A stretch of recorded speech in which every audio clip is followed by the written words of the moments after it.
پاکستان، افواج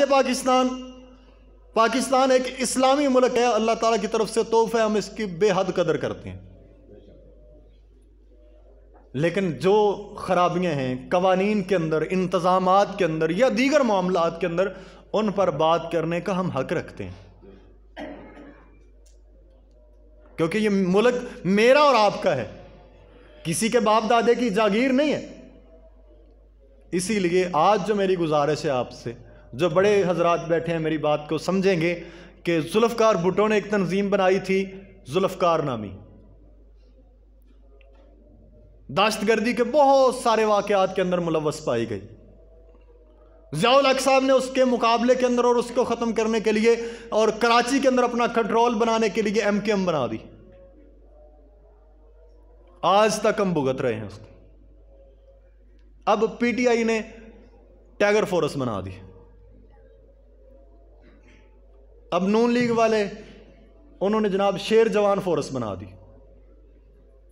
میری آپ سے گزارش یہ ہے، دردمندانہ اپیل ہے کہ پہلے تو ہمارے ملک کے اندر فرقہ وریت کو ابھارنے کی اور آپس کے اندر خانہ جنگی کی کوشش کی گئی اس ذریعے سے۔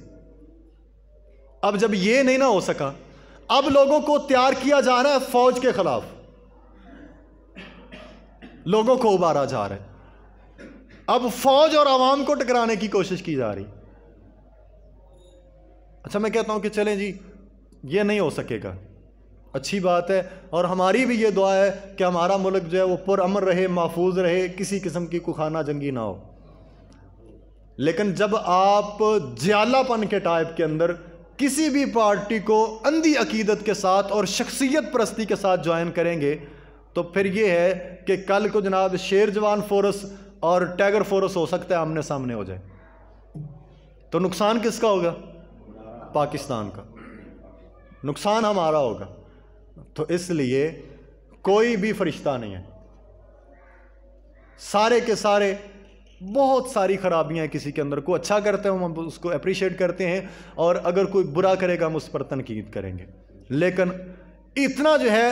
ان کو اہمیت نہ دیں، یعنی ان کے پیچھے اپنی جان قربان کرنے کے بجائے وہی بات کہ نبی کریم صلی اللہ علیہ وسلم کی سنتوں پر، آپ کے اسوہ حسنہ پر، آپ کے طریقہ کار پر